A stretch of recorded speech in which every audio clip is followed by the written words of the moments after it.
everybody. I hope you set those timers and those notifications. Sorry we're late. We were in the middle of a heated discussion. It happens. That's what happens when you don't see somebody for a long time, and then you have to catch up. So, if you are watching, you guys know the drill. Let us know that you're here. Comment along. All of the things. If you're watching on YouTube, welcome to my channel. I'm Caitlin, and you can find a lot of other episodes in this series. So if you like this episode, give me a thumbs up, hit that red button to subscribe, and make sure you check out all of the other episodes in this series. Tonight we're going to be doing a Swiftea, and we're doing folklore, and evermore, because they are sister albums. So we're going to be spilling the tea. We're going to be going through the lyrics. We're going to be going through the inspiration. We're going to be talking about the links, the guest stars, the connections, the fun facts, all of the things. And as always, we have the lovely J-Doo joining us. And we also added some new things to the collection. And we've got a spot saved for Rep TV whenever she comes. Whenever. One of these days. Whenever you're ready, Tay, we will be ready. I do have to go get my other device so I can look up my lyrics and things. So while I'm doing that, everybody get yourself something to drink, get yourself a little snack, get yourself whatever, a blanket, because it's kind of cold. It snowed today. Woohoo! Yeah. Yay!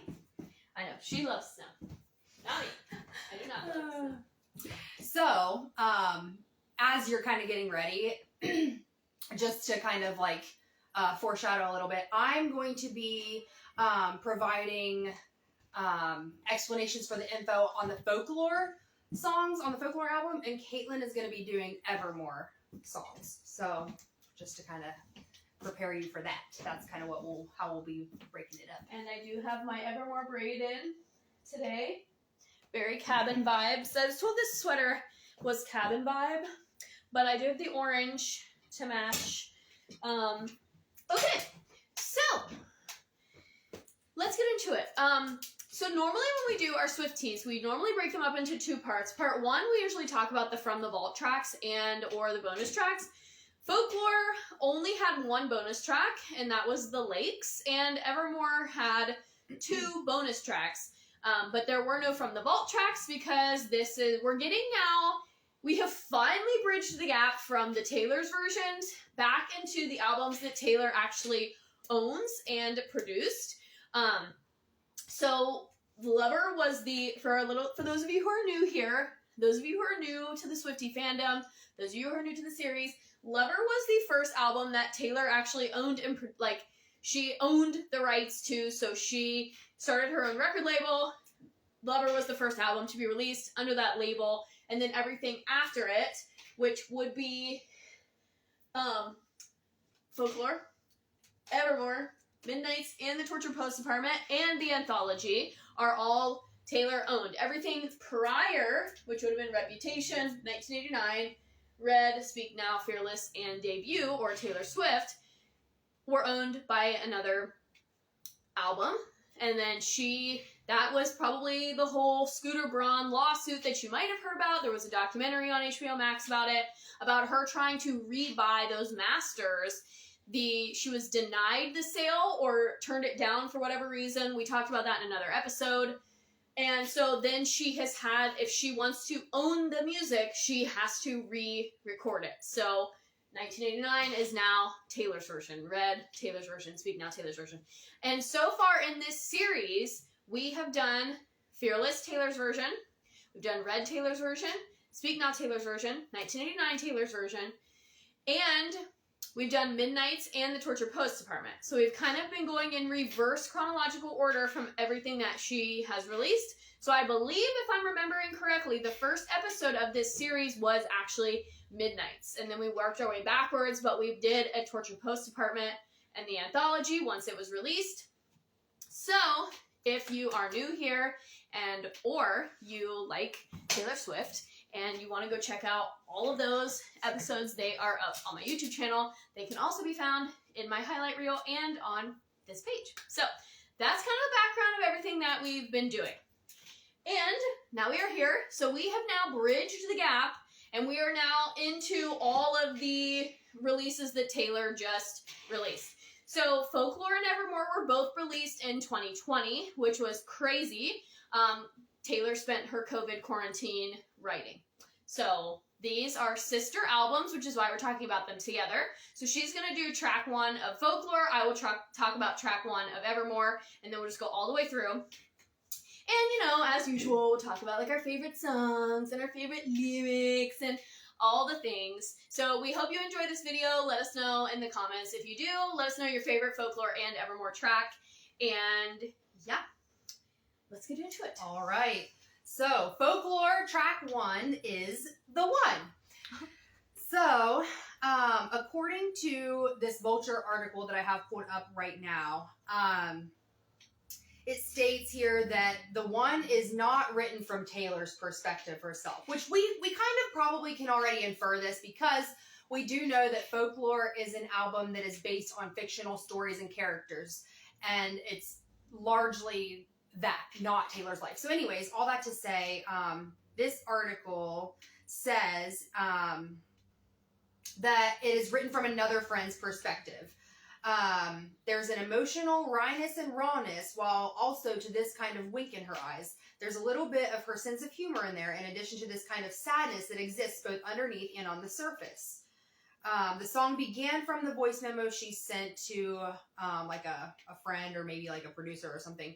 And then like that person worked on the music, and then they tracked her vocals, and then they added orchestration.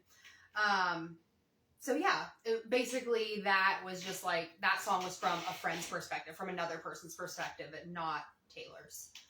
But it is a very relatable song that probably very well could have been like seen from her perspective though. And just a fun fact about, again, we're just going to be throwing out fun facts and all that. I'm actually going to show what the vinyl looks like because I think something interesting happened with this vinyl. So this is the Meet Me at the Mall edition. There were 4 editions of this vinyl, and they, if you try to find them, they are really expensive naturally, because now, you know, it's like you can get the whole collection. It was a whole thing. So if you thought the Midnights, like with the different colors and the clock and all that, it actually all started with this album. There were 4 different covers. Each different CD had a different poster, different like back cover art as well. But something also that's interesting is all of these songs are all written in lowercase, which is just fun. I just think that's a really fun little detail. And we got really into the folksy, artsy, alternative genre with this album. So that's just a few fun facts about this album. This was also a very explicit album, and one that really kind of paved her way into like adult writing. Like almost every song on this album has an explicit lyric, and it does have that explicit content warning. So it's just, yeah, a fun fact. So all of the song titles are written in lowercase. So even if you look them up on Spotify, they're all in lowercase. So that's just a fun little, like, extra detail. The other super fun detail about Folklore is Taylor actually produced this album from her home. She built a studio, released and recorded and produced this whole album from her home during the COVID pandemic. So while the rest of us were sitting and watching Tiger King, Taylor was writing, releasing, and producing an entire discography. So I guess that's what people like her do in their free time. That's why we have 11 albums and more coming. Okay, so track number 1 on Evermore is actually Willow. And if you have been able to go to the Eras Tour, if you have seen Eras Tour movies, videos, if you saw the movie, Willow plays a big part in the Eras Tour. She wears the yellow dress, she's got the cape, and they're all dancing around the stage. Admittedly, I did not like this song when it came out. I thought it was a really poor song to be the single for the album, and the whole witch thing, I wasn't super into it. I'm just like, okay. There are way better songs on this album, in my opinion. But the theme of the album overall is like mythology and kind of like mythical creatures. So with Willow, she really dove into like the Salem witch trials and the Salem witch burning that happened in the 1600s. So that's kind of where the album starts. And it just,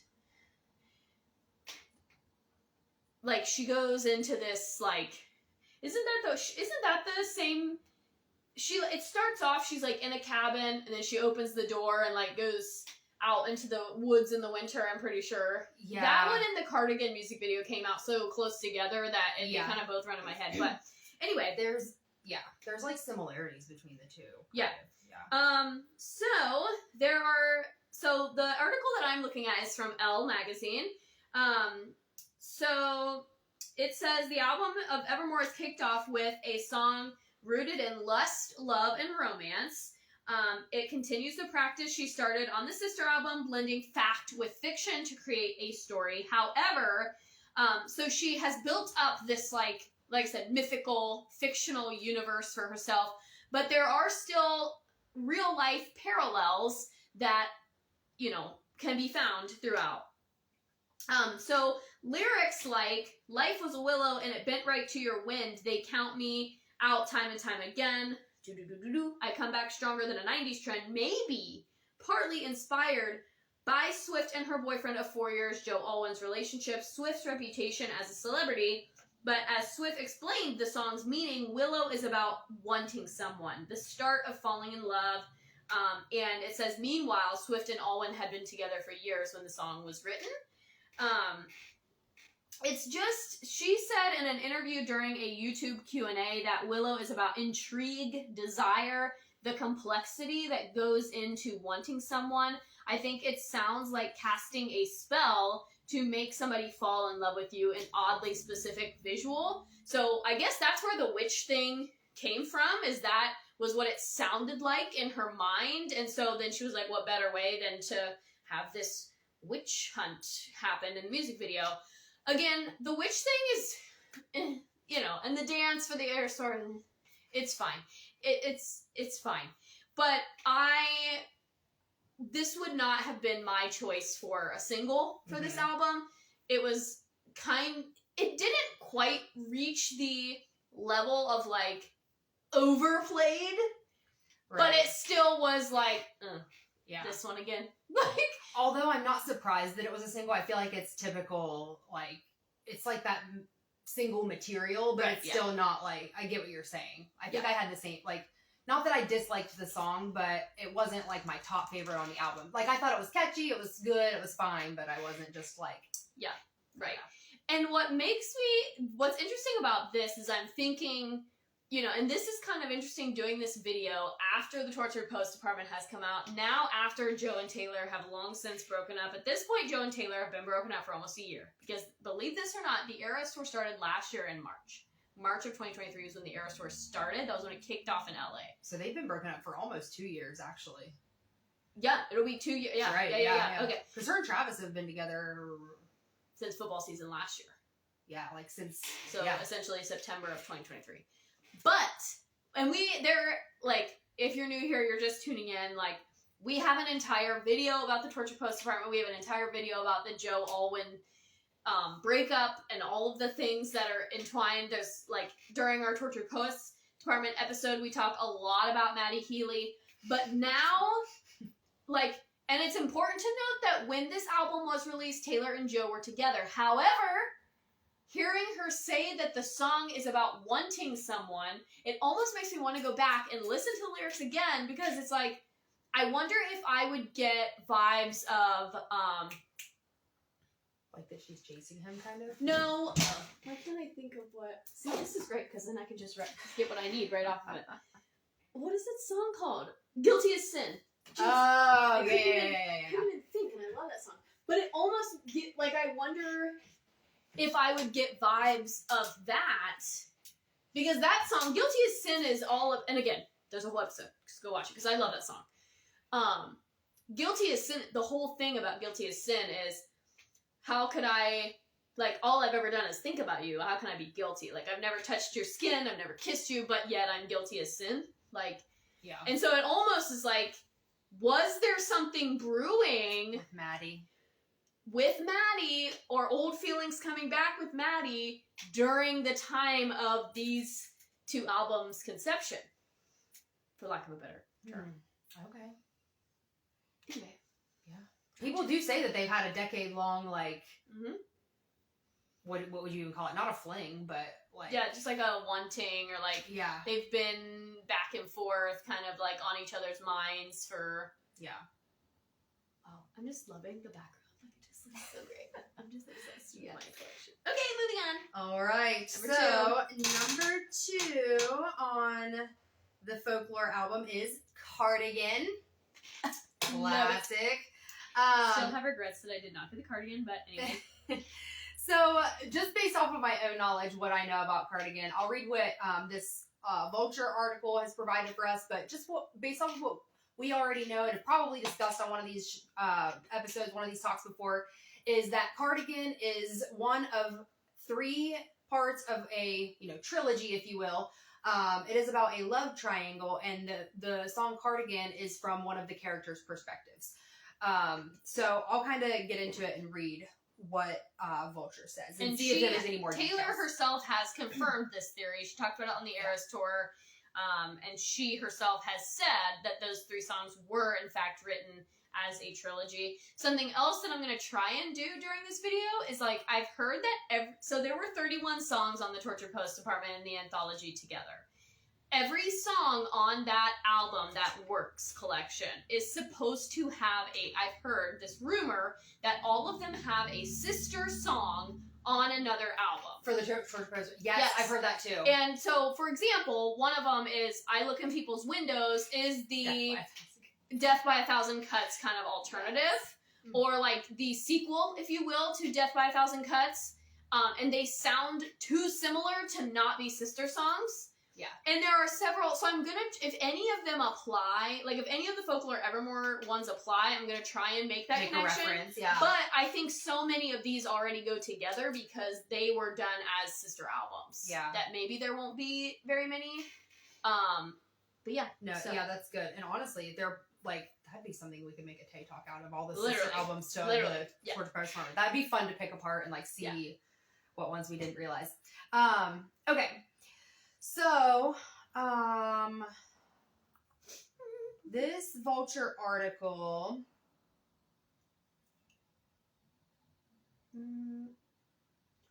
so it's actually not talking about the details or like the inspiration behind it, but it's talking about more of like the production of it. But basically what we do know about Cardigan is there are these 3 characters. There's James, Betty, and August in this love triangle. James and Betty were lovers, and James kind of did Betty a little dirty and, ran off with August, sorry. With August, and then that kind of part of the story, though. Yeah, and August kind of fell for James too, but Betty's heart was broken, and then James realized the mistake he made, left August high and dry, and tried to come running back to Betty. Cardigan is being told from Betty's perspective. So it's kind of telling like how she felt and, expressing her perspective in that love triangle. And what's great about this is, like, as you listen to the songs, and once we get to those songs, we can, like, point out the connections. Mm-hmm. But, like, the more you know the lyric, you're like, oh, like, it does make sense. Mm-hmm. It really does make sense. I actually really like Cardigan, and I, like, love the whole message behind it. The whole message behind Cardigan is, like, you can go off and have your fun. I'm still going to be here like that old cardigan that you threw on the floor or threw under your bed or whatever. Like, I'm still going to be here. I'm still going to like you. But whatever, you can go off and do your thing. You're drawing stars around my scars, but it's okay. Like, and when you thought that I was an old cardigan, like, yeah. But also the most important thing that we have to talk about with folklore is folklore was what started the cardigan trend. So True. all of these Yeah. Taylor Swift cardigans that have been released, I do own one of them. Same. I also own one of them now. I have the Speak Now one, and you just got the new Midnights one, Mhm. right? And then I think Anna has the 1989 one. Okay. So, but anyway, the original cardigan from the like the one that's styled like the one that she wore in the music video, was released during the folklore era. It did retail for like $65, and at that time that was a bit much. So I didn't get it, and I have regretted it ever since. Same. So, And now they're even more expensive. yes, now they're like $78, I think, which, you know, inflation. Yeah. It's been 4 years since it was originally released. So like, Yeah. really, all things considered, it's not that bad. But am I trying to get it for Christmas? Absolutely, yes. Did I also ask for the Midnights one for Christmas? Absolutely, yes. So we'll see what happens. Yeah. It's gonna be a Taylor Swift Christmas, I hope. But one other thing to say about Cardigan too, and the whole love triangle, these are all fictional characters. Like, this is not Taylor talking about, like, you know, just using pseudonyms for her own life, or talking about friends who happen to be named Betty and James or whatever. This is all fictional. So that she wrote these in quarantine. She was using her own creativity. Her and her now ex Joe wrote some of these songs in quarantine and just kind of like came up with it because they were bored. Yep. Again. All right. I was playing Sims during my quarantine. Watching Sex in the City, I'm pretty sure. So, if only. Okay. Moving on. Track 2 of Evermore is Champagne Problems. I don't know if you guys can see the new print that I got right over there. I'm going the wrong way. There we go. Champagne Problems. Had to add that one. So this one, okay, so fun fact about this, just a fun little story, personal little narrative for you guys.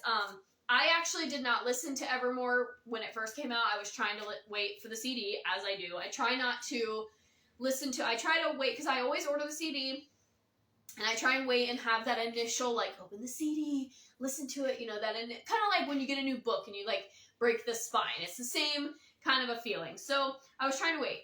We were at dinner for my dad's birthday, who ironically shares a birthday with Taylor Swift. Taylor Swift, yes. No lie. And Sydney, my sister, was like, have you listened to it yet? Have you listened to it yet? And I said, no, I haven't. I'm waiting for the CD. She goes, track 2? Oh my gosh. Like, she raved about this song. And for good reason. Like, but admittedly, I was not, like, I wasn't immediately like, oh yes. I do really like like the this song first a time lot. I heard it, I was like, I love it. it's okay. But now I like it. But it's just like, I don't know. I think I was expecting a little bit more. Like, when Taylor releases a new song and somebody says, oh my gosh, did you hear it? I'm expecting, like, tea, right? I'm expecting gossip, like, direct, like, screw you, Jake, or something like that, you know? And we don't get that with this one. But it is the bridge. Yeah. Mm-hmm. Yeah. Mm-hmm. So, It's like your typical sad song. typical sad song. The bridge actually was viral on Instagram for a while and TikTok. It's the 1 for the money, 2 for the show. I never was Ready? Yeah, I never was ready, so I watched you go. Sometimes you just don't know the answer until someone's on their knee and asks you. And that's the premise of this song. So, Champagne Problems, again, similar to Folklore, these were songs that were created mostly in fiction. This one was written by William Bowery, and it was one of 3 on Evermore that was written by William Bowery. William Bowery, for those who don't know, is Joe Alwyn. So he dabbled in songwriting for these 2 albums. So his name will forever be tied to these 2 albums. But this was one of 3. And she, when asked if the story was about her and Joe, she said, no, these are all similar to Folklore. These are all just fictional tales, you know, a mix of real life and fiction, like real life events, but about fake people. Yeah. So the story behind this is 2 college sweethearts who, she is quoted to say, have different ideas of how one night is going to end. So he, the male in the story, you know, books the night train, orders champagne, has his friends and family over, and he's going to propose, or he does propose. And in a crazy turn of events, the female in the story says no. And she, like, there's just a lot of really great metaphors in this song. Like, talking about hearts breaking like shattered glass. And the part at the end when she says her picture in your wallet, like, so the story goes through, like, how that night unfolded, but then at the very end of the song, I'm trying to put so the song is told from the female's perspective who said no, and it builds up, so she's, like, looking back on the night, and she's like, I now see why you booked the night train, I know why you did this, your sister was there, she was drunk, this, that, but I said no, and now at the very end of the song, she's sitting and saying, she will she will take care of your heart, her picture in your wallet, she will take care of your heart the way I never could, like, those are champagne problems. And the phrase champagne problems is like first world problems. Yeah, like first world problems. Like, oh, like that's what, because champagne is expensive. So it's like rich people problems kind of is how it's, correlated to if you have champagne problems. It's like, okay, get over yourself. But it's like, it really is a sad, like she said, it's a very typical sad song. Yeah. But there are some really great lyrics in there, but again, not based on real people, just the storyline is that it's two college sweethearts going home for a weekend. He proposes, she says no, and it's kind of the aftermath of that, and it's just her kind of recalling those events. Track 3. All right. Track 3 of Folklore, the last great American dynasty. This song, according to the Vulture magazine, and as we kind of already know, recounts the narrative of Rebecca Harkness, who people actually called Betty, is what this says here. Yeah, I didn't know that. I don't think I knew that. No. She was married to the heir of Standard Oil fortune, married into the Harkness family.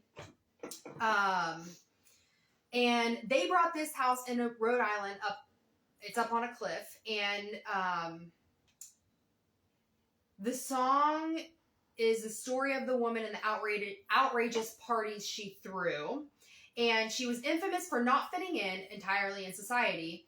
And that story at the end becomes personal. And eventually Taylor bought the house. So it's kind of like, it's like a narrative song. Like Taylor's telling a story about a person who owned the home that she now owns. Like now she got it. So yeah. Which is crazy. It's her holiday house. And it really... And you can actually look her up, Rebecca Harkness. Like, that story is all true. She really was an American dynasty. All of that is true. I've looked it up myself. Something else that I want to talk about folklore is the folklore recording sessions in the Long Pond studio on Disney Plus is actually really fun to watch. There's a lot of behind the scenes, like little featurettes. Taylor's in it, obviously, but she does a lot of interviews with Jack Antonoff and Aaron Dessner, and talks what it's like to be a woman in the industry, and kind of talking about they talk about her fashion at one point, and she her fashion throughout the documentary is iconic, and it really just fits all the vibes. But it's just fun to hear her sing all of these songs acoustically. And it's just a fun way to spend an evening with some wine, and it's just chill, and it's a nice little you could put it on the background, it's just a nice little cozy fireplace vibe. So if you haven't watched that, definitely check that out. The Eras Tour is also on Disney Plus. If you are a Disney Plus subscriber, this is not an advertisement for them, because I actually am not a Disney Plus subscriber. I just know that you can watch those there, and you can rent the Eras Tour movie on Amazon Prime as well. If you are looking for a fun little gift idea for somebody, you could pay to rent the Eras Tour movie and have an at-home little concert for a party or something. Anything else about the last great American dynasty? Nope, I don't think okay. so. I'm having a hard time, well, here I go. Never mind, just kidding. I was having a hard literally AI wanted to tell me that the gold rush depicts finding wealth in a speedy nature or something like that. Oh my goodness, we know that's not. We know what a gold rush is. I'm trying to find, and I thought that I had found one, but let's see.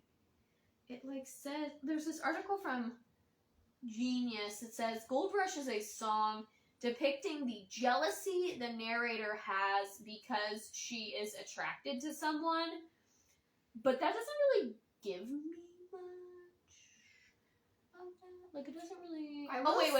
Here we go. Let's see. Okay. Because of this, she has to stop picturing her life with them. She is singing about dreaming for someone that everybody else wants. She is daydreaming about someone, then snapping out of it. She's catching herself, getting the idea of this person stuck in her head.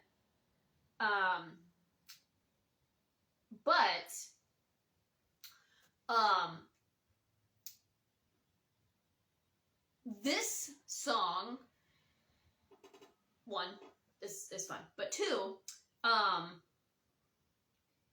when I first heard this song, I actually theorized that Joe wrote this song about Taylor Swift because of the lyric that says, I'm just going to take you forever to find it. I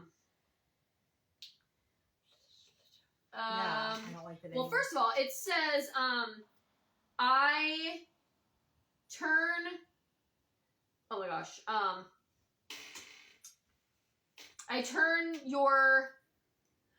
my mind turns your life into folklore. It says, what must it be like to grow up that beautiful with your hair falling into place like dominoes? My mind turns your life into folklore.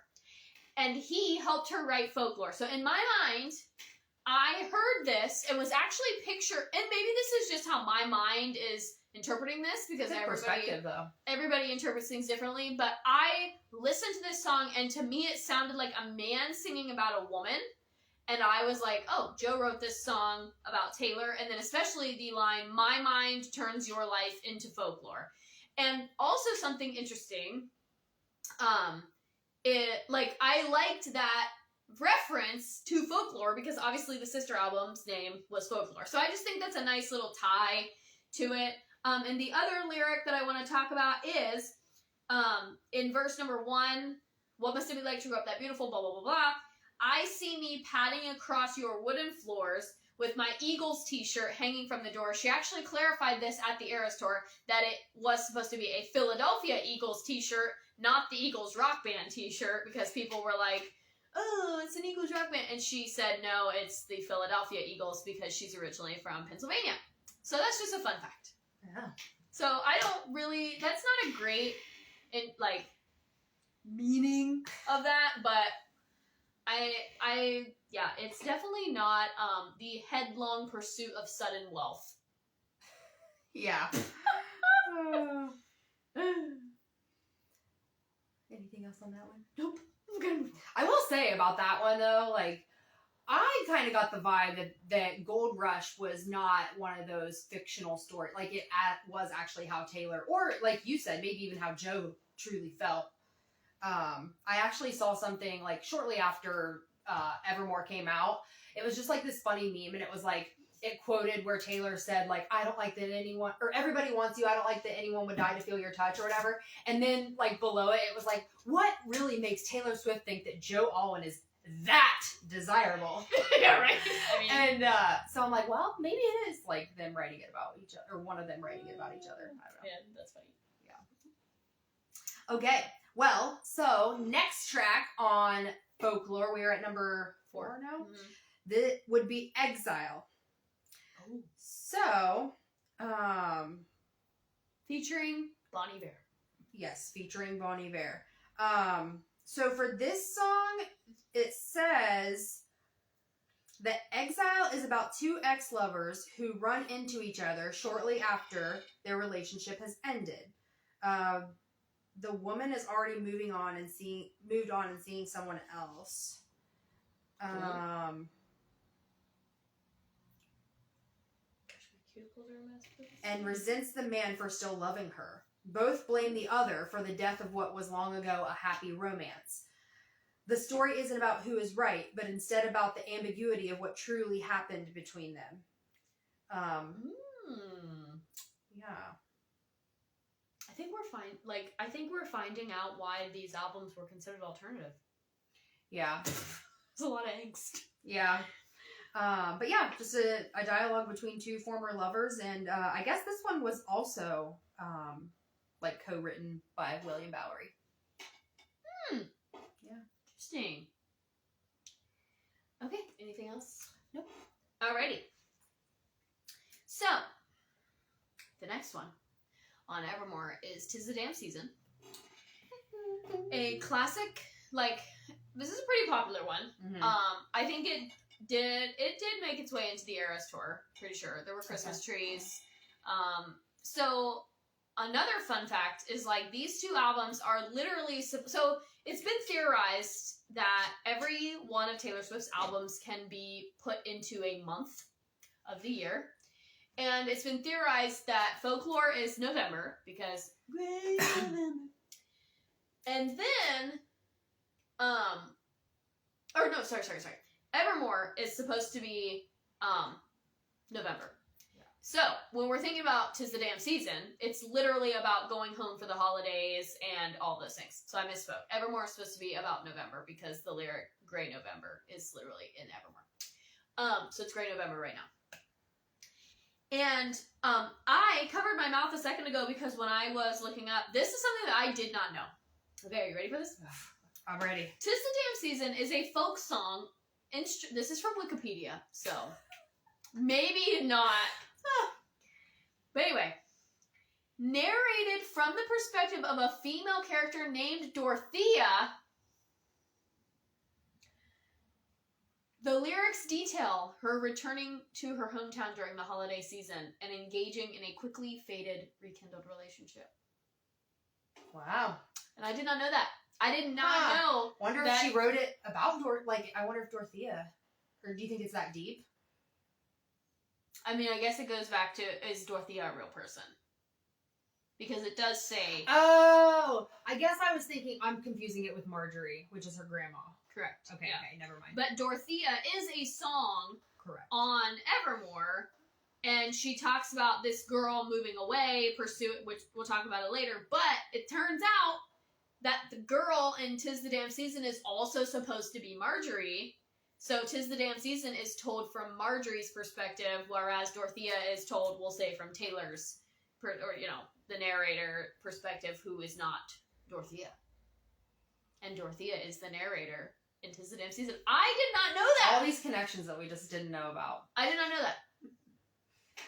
Which makes it, that is exactly what that song is, and I have a friend who says that, she's like, yeah, that's exactly what 'Tis the Damn Season is, because that's what happens to me. Like, I go back to my hometown, and so-and-so guy is just there, and I have to stop myself. So, that is exactly what happens when, especially at the holidays, right? Yeah. It's cuffing season. So right. If you're not in a relationship, this is the time of year where people want to be in a relationship the most. From Halloween to Valentine's Day, because you've got the couple's costume for Halloween, you've got someone to take to Thanksgiving, Christmas, you get some gifts, and then Valentine's Day, and then that's why it's called cuffing season. Yeah. So this song literally depicts all of those feelings that come rushing back when you have to go, to the holidays single. Yeah. So that makes sense. I'm not even going to look any further past that Wikipedia, because that's exactly what the song is about. Yeah. Yeah. I love it. Track 5! All right. Track 5's My Tears Ricochet. Ooh. Such a good one. Just a moment for that one.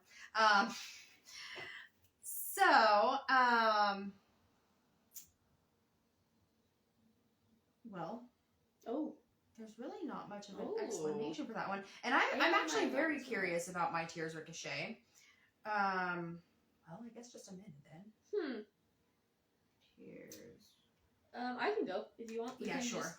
While you're looking. Yeah. So track 5 for Evermore is Tolerated. This one has gotten a lot of popularity after the Eras tour. It was a pretty underrated track until then, if we're being completely honest.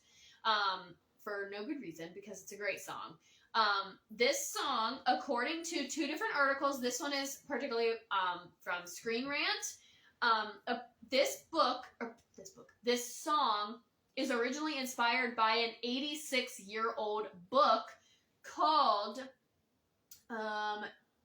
Rebecca, a Daphne du Maurier book.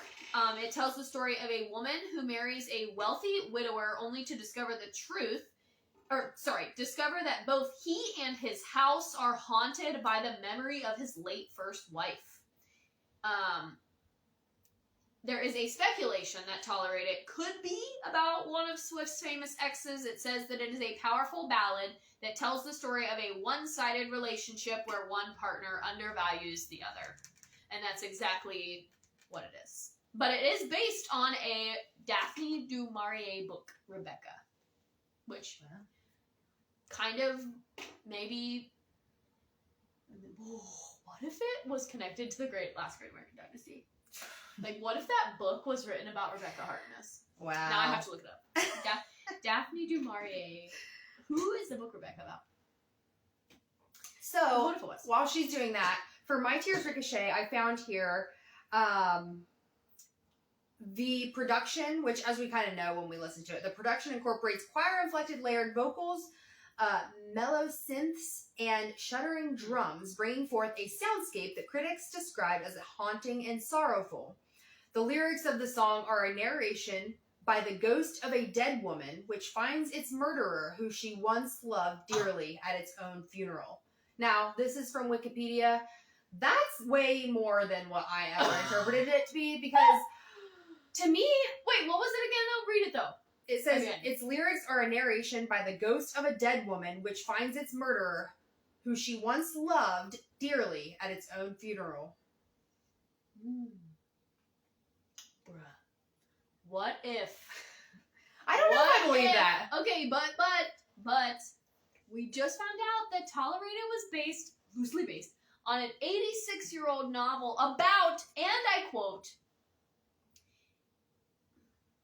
well, the book is about an unmarried young woman who marries a wealthy man and then discovers that his house is haunted by his ex-wife. What if... So maybe that's accurate, is what we're saying here. What if those two are connected? That's what I'm saying. Both track fives. I know! That's what I'm saying. Like, what if Tolerate It is from the girl's perspective? We're really just stretching now. I don't get that, though, from My Tears Ricochet. Like, No. My Tears Ricochet is one of the songs on Folklore that I always felt like was real. Yeah. Like, So for me, I think more recently, I've been thinking about this in the last few weeks with My Tears Ricochet, because I do really like that song. When I first heard it when it came out in 2020, and even in the couple years following that, I always thought it was about an ex-lover, but I kind of almost wonder if it was about, like, the selling of her masters and stuff. Like, if it had something to do with that. And it's funny, because, like, this next website that I'm on, this is just people kind of commenting, throwing their opinions out there. This is not, like, a formal, like, this is what it is. But this person wrote, she didn't have it in her to leave quietly and not comment on the sale of her masters, and she had to speak up publicly about how he hurt her. He put out statements, too, trying to refute her claims and sully her name. And she's asking, if it was just business, why are you sullying my name? mm-hmm. Why does it hurt you so much if I meant nothing to you personally? I'm not the only one heard about this on a personal level, despite what you're claiming. And so... Yeah, and when I listened to My Tears Ricochet, I always felt like that's what it was. Because the line about, like, hearing my stolen lullabies was always Yeah. the kicker for me. And the first time I heard that lyric, I was like... Yeah. And when you can't, Like, and when you can't Yeah, sleep at night, you hear my stolen Yeah. lullabies. Yeah, and I think that's made more sense to me lately, where I'm like, I feel like that song's more about business than a love interest. Yes, yeah. And I think it's fair for her to say that the album as a whole was, like, fictional, Mm-hmm. you know, but they're, like, she's Taylor Swift. She's gonna throw in some of her own. stuff. Yeah. Like, that's what everybody loves about her. Yeah. So there's gonna be some of that in there. And I think there are some other songs, you know, as we go through that also say that. So I think the album as a whole is fictional, but, like, I always felt like My Tears Ricochet was about Scott Borchetta and Scooter Braun. Yeah. Because, like, if you really listen to that's my theory. That's my tea. Yeah. I think, because And like I said, it's that Stolen Lullabies lyric. Yeah. It's that single lyric for me that I was like, ooh. Okay, I'm pretty sure this is, I don't want to be wrong. Like, I don't want to skip one, so I'm just looking really quick. We're on track number 6 now. Yes, okay. I was just making sure that I was correct. The next one is Nobody No Crime. I like this one. And I love this one. The only thing that gets me about this song, though, is when I am listening to it in the car and I hear the police siren at the beginning, I always am like a little bit I'm like, wait, what? And then I was like, oh, no, wait.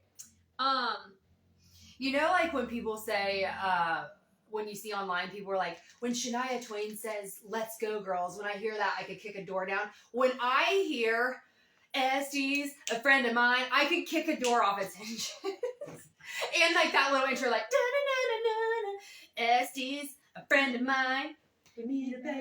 So that's relatable for me. Okay, so this article that I'm looking at is from Entertainment Weekly, I'm guessing. So this song features the Haim sisters. Fun fact, the Haim sisters are in the Rock and Roll Hall of Fame, which is a fun fact. Let's see, the 6th track, she teams up with longtime pals Haim to avenge the murder of a woman named Esty. For the Eras Tour, I actually made a bracelet that said Justice for Esty because it's funny. Who confronted her cheating husband and was killed for it. Let's see. She said, working with the Haim sisters on Nobody, this is from Taylor herself, quoted in this article. Working with the Haim sisters on Nobody No Crime was pretty hilarious. It came about after I wrote a pretty dark murder mystery song and had named the character Esty because she's the friend I have who would be stoked to be in a song like that. So Esty is a real person. But this is not a true story that we know of. Swift says of the track, I had finished the song, was nailing down some lyric details and texted her, you're not going to understand this text for a few days, but which chain restaurant do you like best? And I named a few. Swift says she chose Olive Garden. A few days later, I sent her the song, asked if they would sing on it. It was an immediate yes. The Italian popular chain appears in the lyrics of the song. So, let's see, the Esty, I thought it said, yes, Esty is one of the Haim sisters. So, she texted her and said, would you sing on this song, because I put you in it. Let's see, we can't,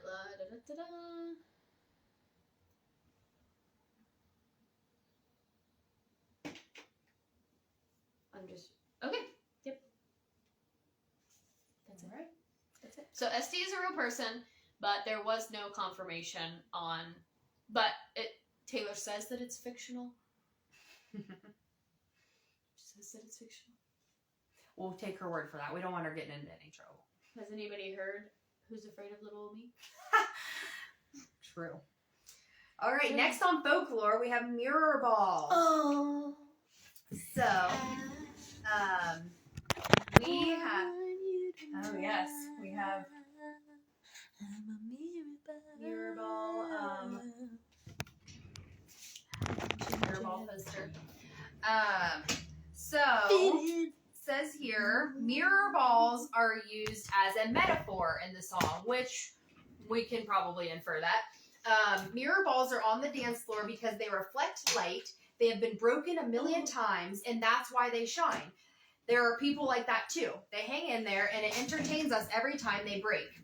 When you shine a light on them, they shine. But when you don't, nobody looks at them even though they're still there. It's a metaphor for fame, but it's also about how people feel like you have to be different versions of yourself around different people, being duplicitous.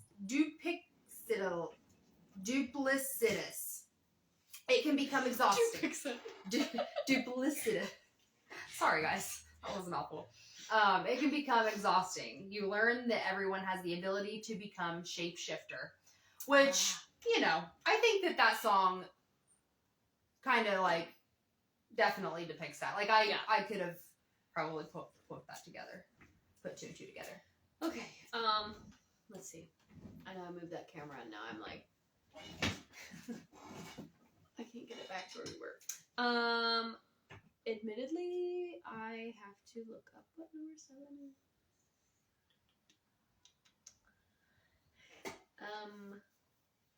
Oh, this is helpful. I love this song. Track 7 on Evermore is Happiness. I like that one too. I am gonna fix that because it's annoying me now. Okay, there we go. Okay, Happiness is there's this site that I keep wanting to go to, but it keeps blocking it. I don't know why.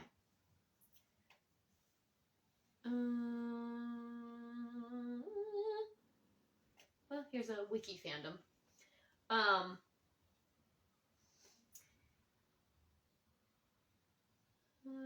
Let's see. If you want, I can do track 7 for folklore while you look. Okay, yeah, go ahead. So track 7 for folklore is the song 7.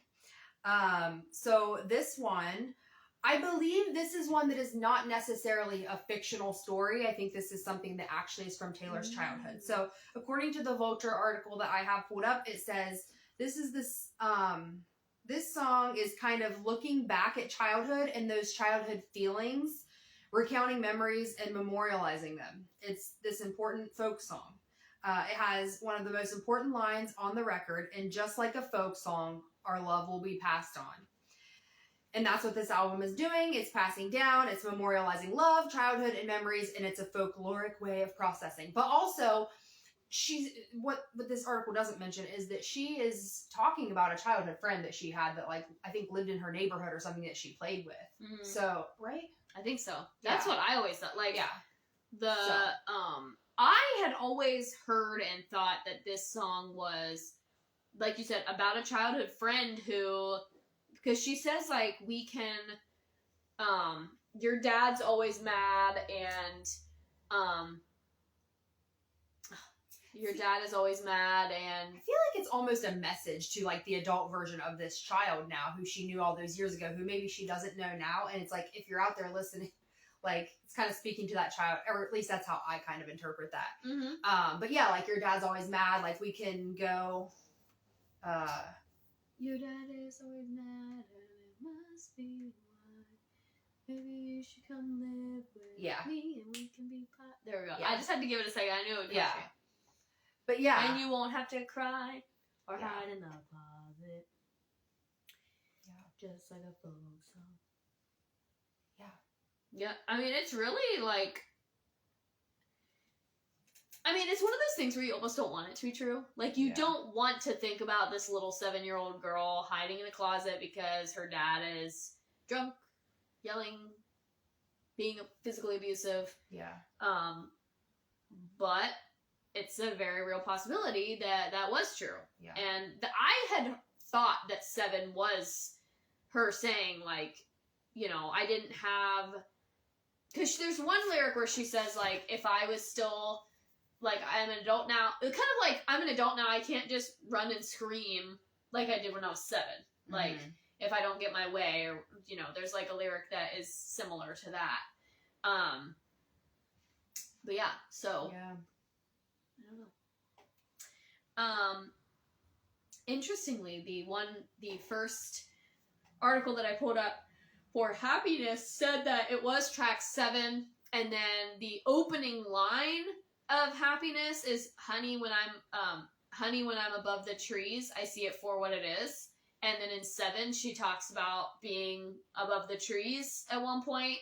And so that's just like a parallel there between those two. Yeah. And again, connecting the 2 albums together.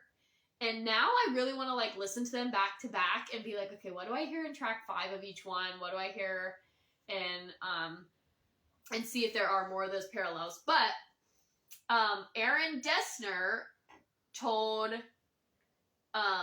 Happiness is a very deceptive title. That's all I'll say. Dessner told Rolling Stone that Swift wrote Happiness and bonus track Right Where You Left Me last, explaining, I walked into the studio and John Lowe, our engineer here, was mixing and had been working the whole time toward this. I came in and he's in the middle of mixing and I was like, there are 2 more songs. And he looked at me like, we're not going to make it because it does take a lot of time to work out how to finish blah, blah, blah. But then she sang those remotely. The music for Happiness is something that I had been working on since last year. I had sang a little bit on it too. She loved the instrumental and ended up writing about it. That's all it says. It doesn't say anything about, like, what it actually... Oh, wait. Oh, never mind. I just didn't click the right thing. Taylor acknowledged herself. It's a classic Taylor track about moving on from a decaying relationship, acknowledging the bits of joy that existed within a more...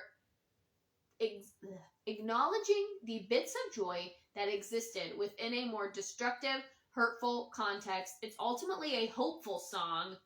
What was bad was also good at times, and there will be good things still to come. She mentioned that this was the last song written on the album, finished just 2 weeks before release.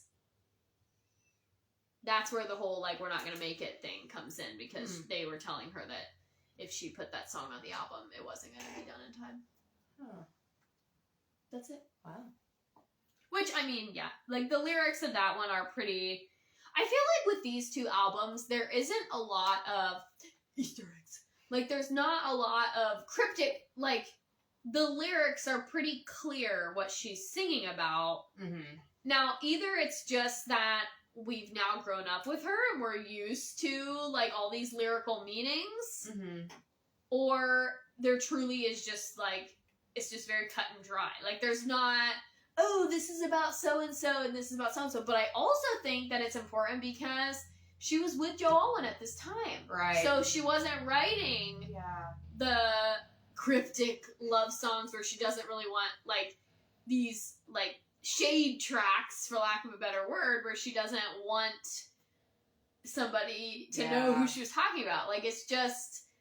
I don't know, maybe her writing style has evolved, maybe we're just older and wiser and interpreting them differently, but I mean, reading that synopsis of Happiness is what I would have said Happiness was about. Yeah. Like, there hasn't really been anything that shocked me so far other than the "'Tis the Day of Season" being narrated by Dorothea. Yeah. Anything else? Nope. All right, track 8 of Folklore is August. So this is another part of the trilogy that we were speaking about earlier. So there's the characters in the trilogy are Betty, James, and August. Cardigan was from Betty's perspective. Now we're hearing from August's perspective, which is the other woman, so to speak. Who James kind of like has a little summer fling with when he kind of like breaks Betty's heart and stuff. So this is being told from August's perspective and just kind of like how she's feeling after her and James kind of part ways. And she's recognizing that like his heart is actually with Betty. She says things in the song like, you know, you weren't mine to lose. I spent canceled plans just in case you'd call saying maybe behind them all. Yeah, I'm like, why am I blanking on lyrics? I know this song like the back of my hand, but anyways. To live for the hope of it all. Yes, like she truly, and Taylor mentions this in the Long Pond sessions on Disney Plus. Like, it's not like August was this mean girl who was like just trying to take someone else's man. Like, she just wanted love too, and like it's just really overall a sad situation in and of itself. And so like she's heartbroken and she's expressing this in her song. One other little detail about August too is, as Caitlin mentioned earlier, each album sort of, and more specifically even Folklore and Evermore, are very like are albums that belong to a certain time of year or like a certain month. Like Caitlin mentioned earlier, Folklore is definitely set in November.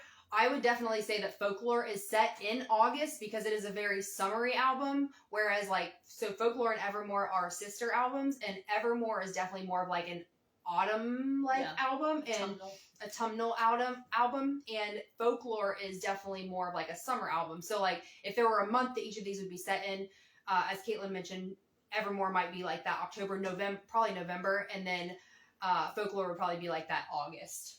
I would say that Red falls into October because All Too Well, the trees, all that, All Too Well there was also a Sad Autumn Girl version, so yeah. I feel like All Too Well, but then it also could be December because her birthday. Oh. Anyway, but yeah, I would agree with Folklore being August, I think. Yeah. And then I see Tortured Post Department being June or something, because it's also it also gives summer vibes. Yeah. And then Midnights is January. Meet me at midnight. Yeah. I feel like 1989 is a very summery album too. Yeah.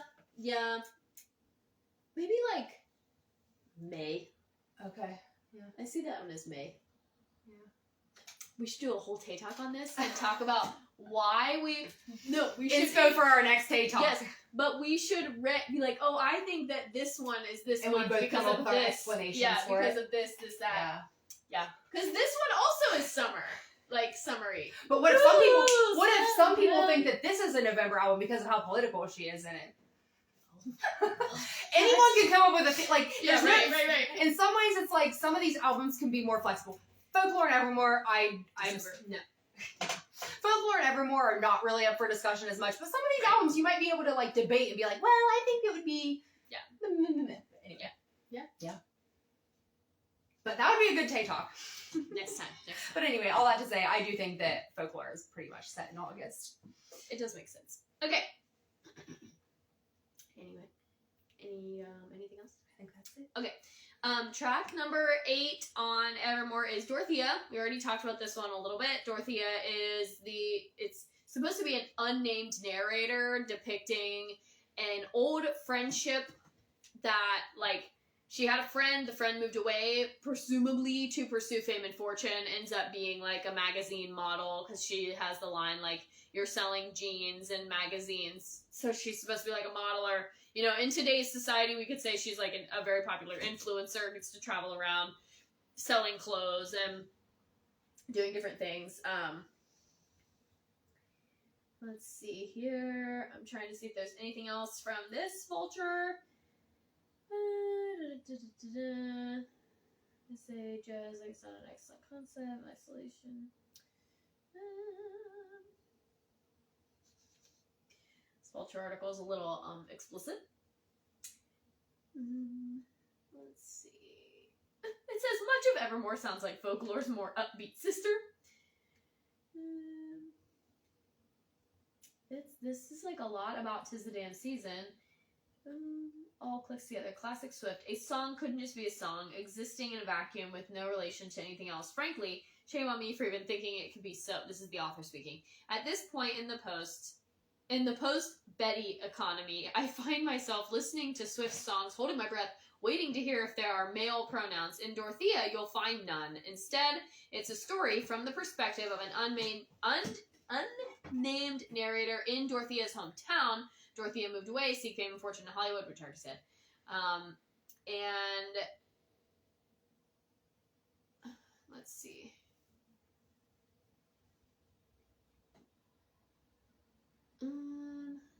These tales yelling. Dorothea's. Jeez, this article is long. This is from this author. She said, in my mind, Betty, James, and Inez went to the same school as Dorothea. What is in the water in this town? At any rate, I love this clearly very gay high school where women are just secretly making out under the bleachers left and right. It got me rethinking Taylor Swift on the bleachers singing about the girl in the short skirts and You Belong With Me.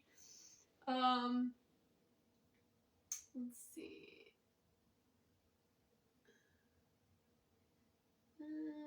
Jeezy. Petey's, this is a very long article. Essentially, it says that Aaron Dessner was the co-writer on this one.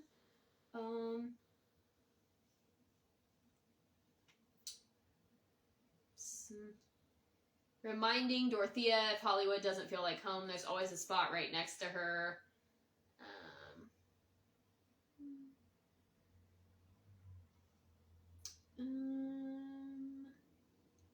Says there are clues in the song about the identity of Dorothea, if she is or was a real person.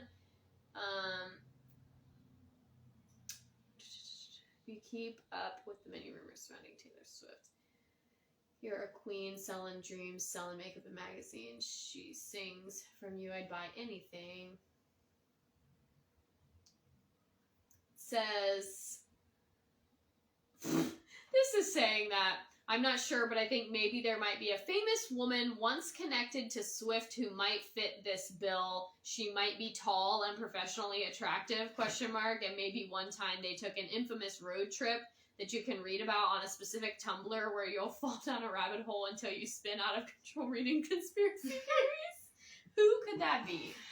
Maybe Gigi Hadid or Hadid, maybe, or Cara Delevingne would be one of her supermodel friends, like, could be that, but yeah, this article, if you really want to read it, pretty much says that Dorothea is like a sapphic romance between two females, and yeah, that was I should have pre-read that one because that was a lot to look through in that little time.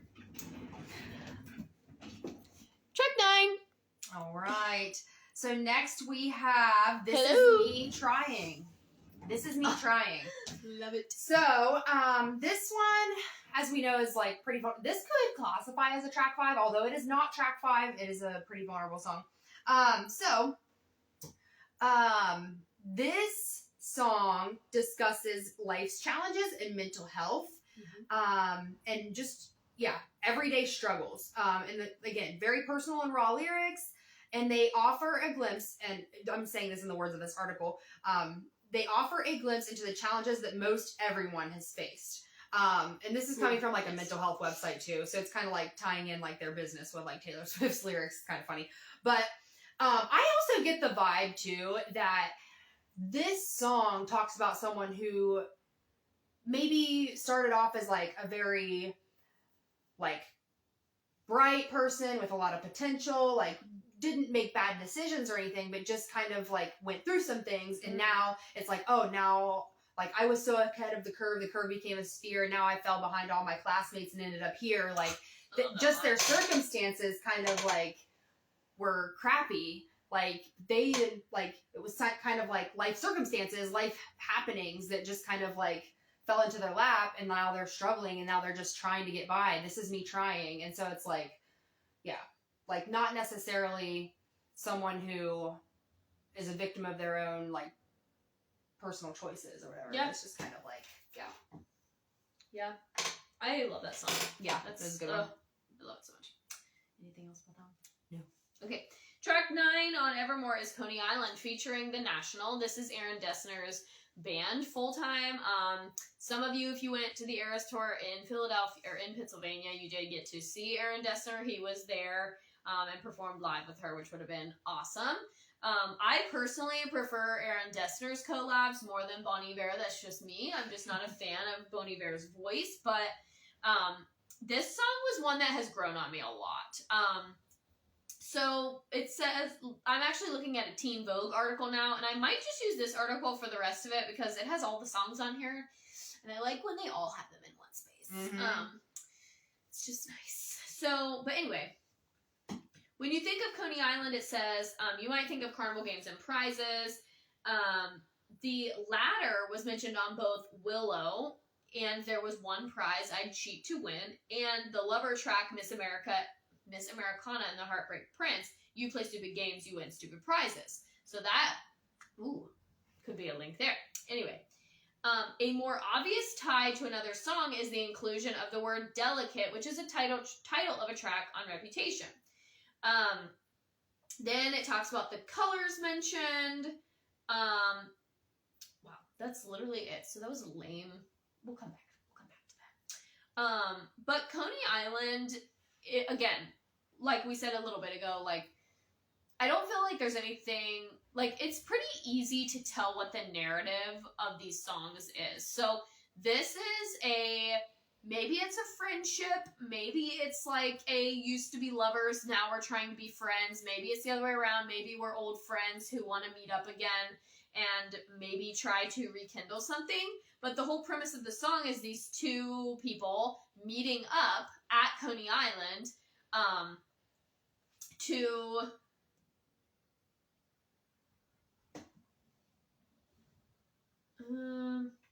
let's see. I'm seeing if the AI has anything better this time. AI says that it is a song about feeling so consumed by a relationship that you almost lose part of yourself. So the key lyric is like, I'm sitting on a bench in Coney Island, wondering where my baby go. You neglect your own identity and passions, similar to the theme of being lost. The song is often seen as thematically similar to Tolerate It, which explores the feeling of being one-sided in a relationship. Obviously, Coney Island is a famous amusement park in New York, which, has long since... I don't actually know if Coney Island is still operational. I mean, you can go there. Like, you can go and tour Coney Island, but, like, you can't... The rides and stuff are long since closed down. And... they go, but the reference is that you can go to escape reality, lose yourself in the moment, and you're mirroring the overwhelming nature of the relationship depicted. Haim, and then it says collaboration with Haim. It doesn't have a collaboration with Haim. It has a collaboration with the National. But overall, that was not that bad. That was better than the first one that I had where I was talking about Gold Rush. Okay. Let's see. The song is about, this is from, what article is this? This is from the Franklin Post. And they said that the song is about a collapse of a relationship in which one lover doesn't prioritize the other. It alludes to a lot of Swift's past relationships and their endings. It's regretful, resentful, and perhaps most strikingly sad, with imagery of lonely benches, shattered glass, which shattered glass we already saw in Champagne Problems. And so I guess if we really wanted to get technical, this has not been confirmed anywhere, but I guess you could say that maybe Coney Island is like the girl from Champagne Problems goes back home and she's now reminiscing of all this time they spent. Like, you really could go down the rabbit hole if you really wanted to pull the strings of this fictional. Car crashes, arcade rings. Now, the car crash is interesting because there's a lot of references to the car crash in the Tortured Poets Department. So, maybe if we were to dissect these lyrics a little bit more, we might be able to be like, is this really talking about somebody? But I think it's just more of, like, the lonely, longing. Like, we're getting into the really, like, lonely part of the album, like, the really angsty part. This person said, I'm sad many people deem this as a skip. I do not. I like it. Me too. I don't skip either. This person did share a favorite lyric, which was interesting. They said, will you forgive my soul when you're too wise to trust me and too old to care? So that's interesting.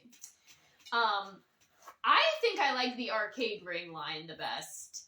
I can't remember now how it goes, but winning you an arcade ring, I like that. I'm so excited for that. Oh, the next 3 in a row are like,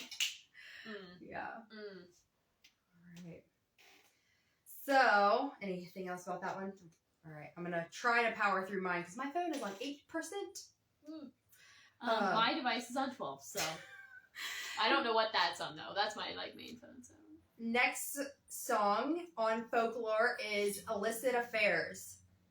So this is a secretive song where she describes a forbidden love affair. They're sneaking around and the devastating effects of that and the fallout of it. And then well, there aren't really any characters, I guess. There's no names in this one, but it's got kind of an angry and regretful type of mood and vibe to it. And then the purpose of the song seems to be letting the person know what this really did to her. But the theme is kind of the effects of forbidden love and lust. And the lesson, I guess, is that affairs, though they are exciting, are ruinous. Oh, that's so funny. Yeah. So this is a good tie-in, but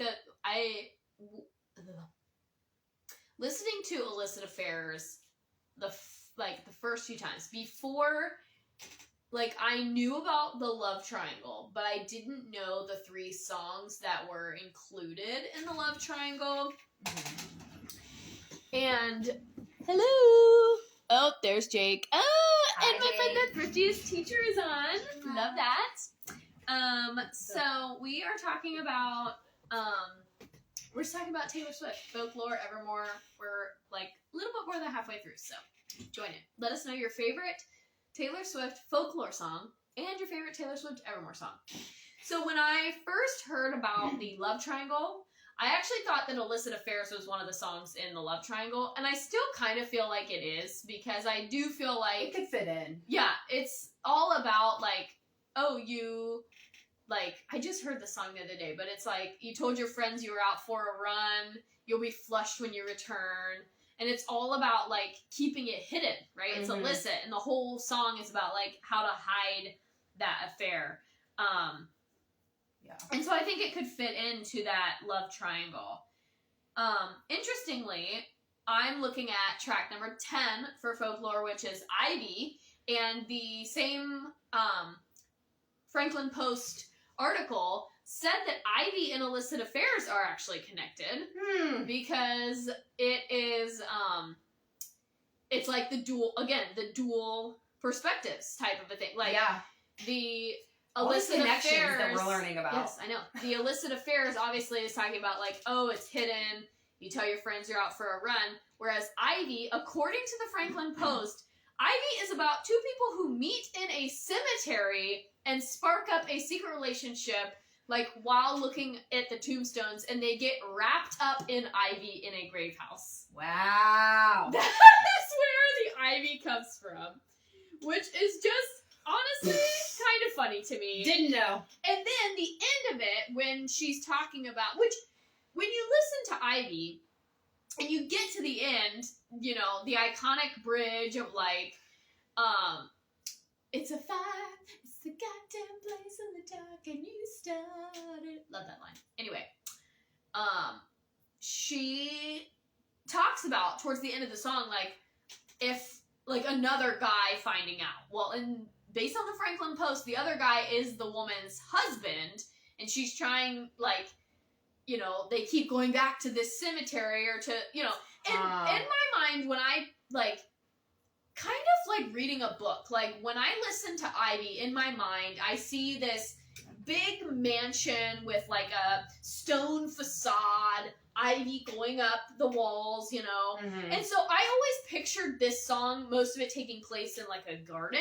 Okay. So the cemetery does make it does make sense. So I'm picturing, and we can even use the Holiday House. I'm sure the Holiday House has a cemetery close to the property. And so it's I'm picturing 2 people going off in the dark and meeting up in the cemetery, and then she goes home and there's this party going on and she's trying to hide it, but oh my gosh, what if he finds out? I just build up these huge stories in my head. And so it actually, according to the Franklin Post, it takes place in a cemetery and they get wrapped up. I did not know that. And then, according to Teen Vogue, Teen Vogue is more drawing the parallels between the different songs. So, I once was Poison Ivy, but now I'm your Daisy from Reputations. Don't blame me. I'm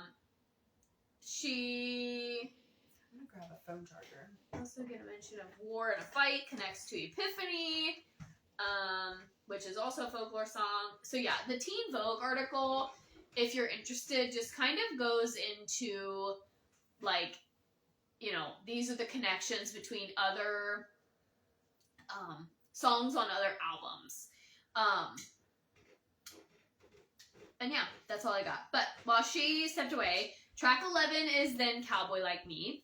And Cowboy Like Me, according to Teen Vogue, Taylor moved to Nashville as a teenager to pursue a career in music. We all know this. And she burst onto the scene as a country singer who wore cowboy boots with rhinestone dresses. So the title Cowboy Like Me lightly alludes to the career beginnings. However, Cowboy Like Me was a song that I did not like at first, and then the more that I listened to it, I just really, really, really liked it. The track opens up with the line, "The tennis court was covered up." It just so happens that, it says, this is from Teen Vogue, it just so happens that last year, in lead up to the Lover era, Swift posted an Instagram photo of herself on a tennis court. And that could be the one referenced here. Never wanted love, just a fancy car sounds vaguely familiar. It's probably because the line from King of My Heart. And I'm going to go back to the Franklin Post article to see if it has anything different really quick. But, I mean, I think that I actually had never put two and two together about the Cowboy Like Me being about her. Like, yeah. I knew that it was about her, but I didn't put two and two together between her country music roots, I guess. Like, that was something that was new to me. Nope. Next one. Let's see.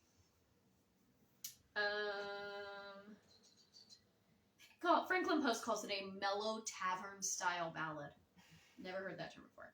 About two rogues who fall in love while trying to con different rich people, and while lyrically, let's see, yeah.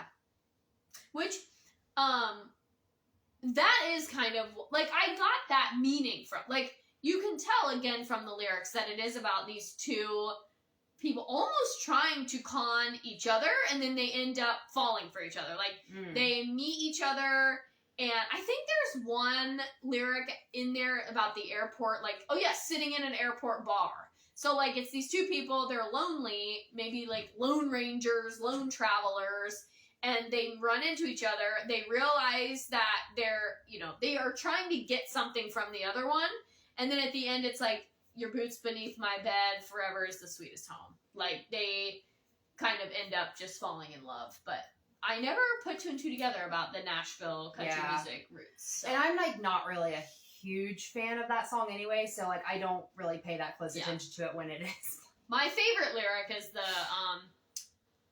the skeletons in both our closets plotted hard. And I don't think it's, I don't think it's the lyrics that bother me. I think it's, like, for me, now, I don't have as much of a distaste for it as you did Sad, Beautiful, Tragic, or Hoax, but I think for me, it's just the melody or whatever of Cowboy Like Me. And that's why I didn't like it at first, but then it grew on me. Hoax, no. Anything else about that one? Okay. So, we're on to Invisible String for Folklore. I believe that is track 10. Love this one. Possibly. So, it should be maybe number 11. It should be number 11. Okay. Maybe. I don't know. We just did illicit affairs. August was number 8, number 9, 10. Okay, 11. Invisible String is number 11. Now, I don't know if this website is correct. This just says Song Facts is the name of the website that I am about to read this off of. The invisible string references an ancient Chinese folk myth about a red thread of fate tying two people together. Oh, interesting. The man and the woman are destined to meet regardless of time, place, and circumstance. And, I mean, that's what she talks about is, like, you know, the story was already kind of there before it was revealed to any of us. Like, and I think that this is one of those songs that is about her life, like when she was with Joe. I definitely feel like that. Yeah. Like, the waitress in the bar who heard my song, like, there's just so many things that are, like, yeah, like, and she says, like, in London, like, she was in London, showed you around Centennial Park, she lived in Nashville. Yeah. Like, now maybe it's about multiple people. Like, I can see it.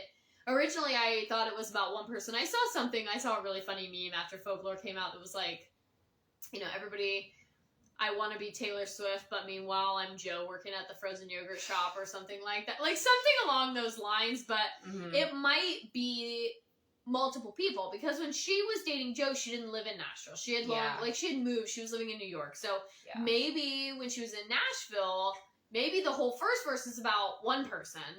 And maybe that's the deeper meaning of the song, is like, you're not just tied to one like, there's an invisible string, because it kind of goes into like the multiple soulmates theory. And again, I'm really stretching here. Like, but, I'm really, no, it's different things to kind of like chew on and like,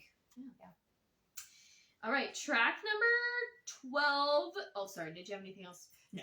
Track number 12 is Long Story Short. This is my favorite song on this album. Absolutely love it. 100%. Like, just absolutely love it. One, I love the beat of this song. Two, I love the lyrics of this song. Long story short, I survived. Like, come on. That's just a life mantra. Really. Yes, I do really like this song a lot. This song is about Swift's tumultuous romantic past, which has become tiny compared to the love she has now. She's grown up, matured since the time of her old flames. Anyone who's been hurt by the hand of an ex-lover will find a victory in this song, which casts insignificance upon what has passed and focuses on the marvelous singular now. That's all. Not necessarily. I mean, yes, about Taylor Swift, but I think I like this song so much because it is so relatable. Long story short,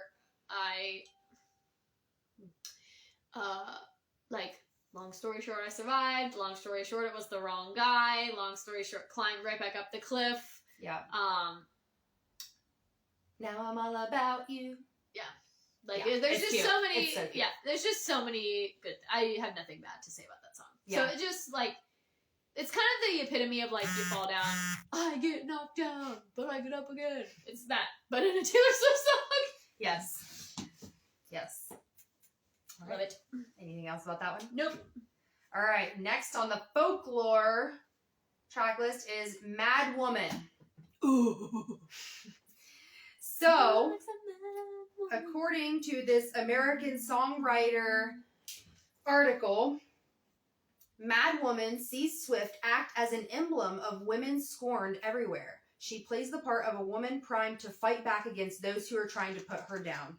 And then this article kind of like quotes and references the line, "Does a scorpion sting when fighting back?" And she sings that.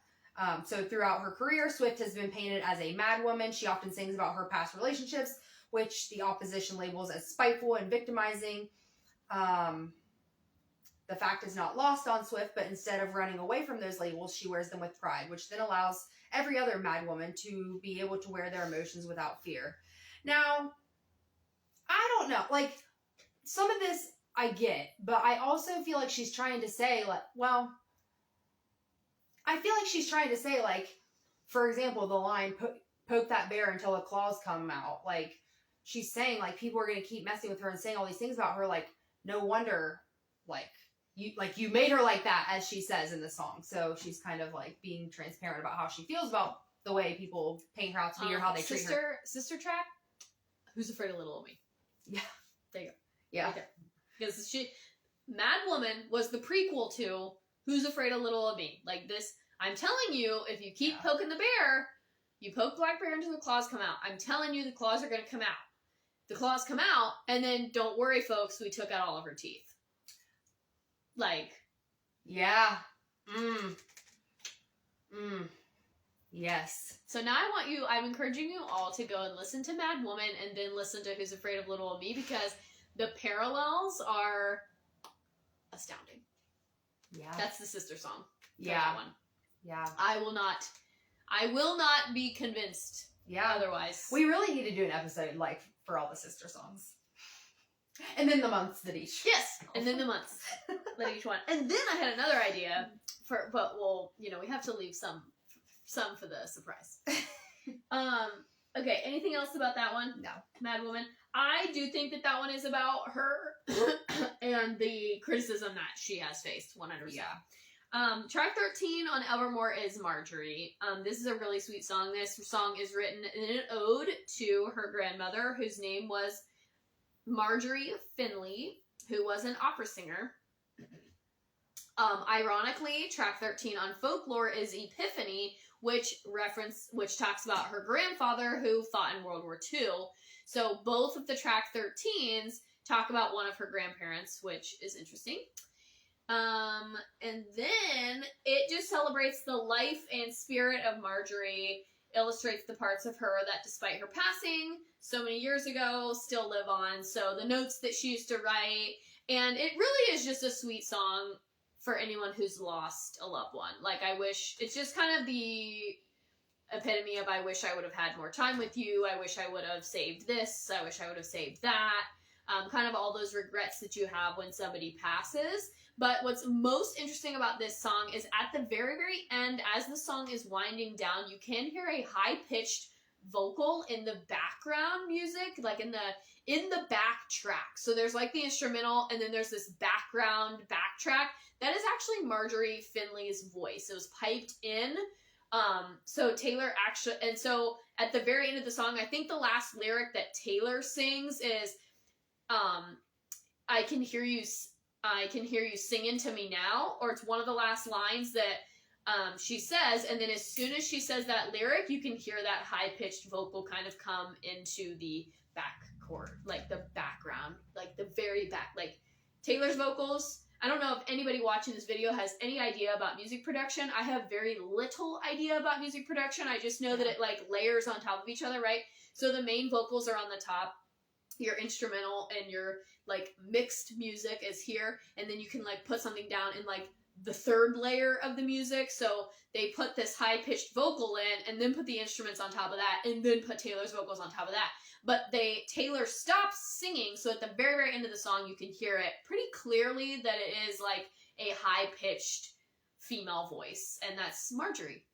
So a nice way for her to honor her grandmother's legacy. Yeah. Right. But that song is about a real person, and just the, like,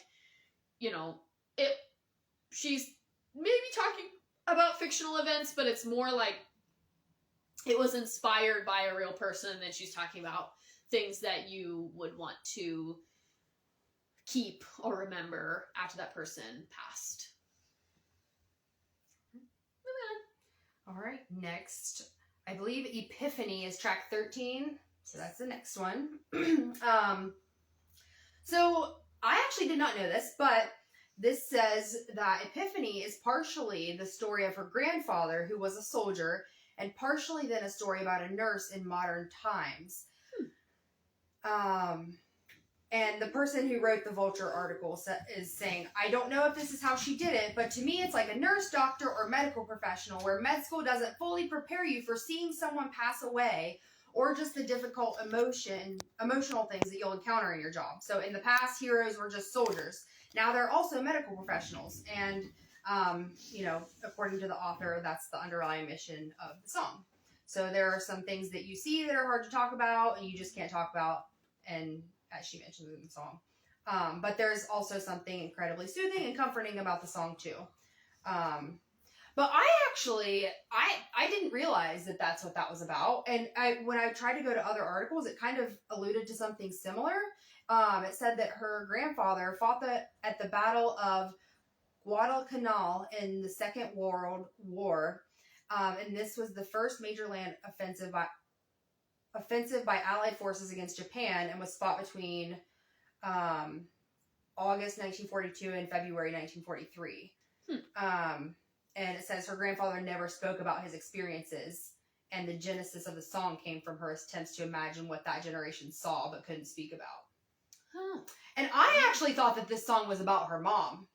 Because when it said something that med school didn't cover, someone's daughter, someone's mother. I always thought that the second verse was about her mom. Which, I mean, not in that way necessarily, but I always interpreted the second verse as Taylor looking on from that hospital room, like, and seeing. But what that article is saying is that it's actually from the nurse's perspective. But again, maybe it overall is just an interpretation of her being like, these are things that you can't speak about, but that have to be really, really hard and really, really difficult and that cause trauma. But yeah. Interesting. So that's all I got for that one. All right. On to track 14. I'm gonna try and wrap. I still have like four more songs to go, and we've been chatting for a while tonight. But it was a double. It was a sister album, so it was double. So, we're doing like 2 full albums, so it's fine. Number 14 is Closure. I think this song is really fun, really catchy, and let's see.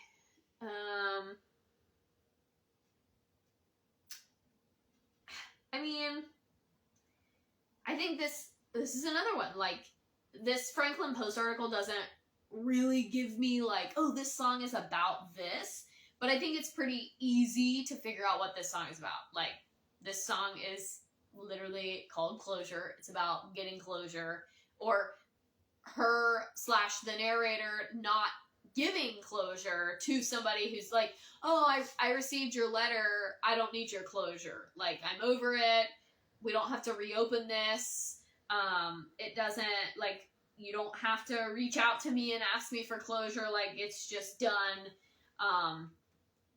And yeah, I mean, it doesn't really, like I said, that Franklin Post article didn't have anything super specific. Let's see if the Teen Vogue article has anything.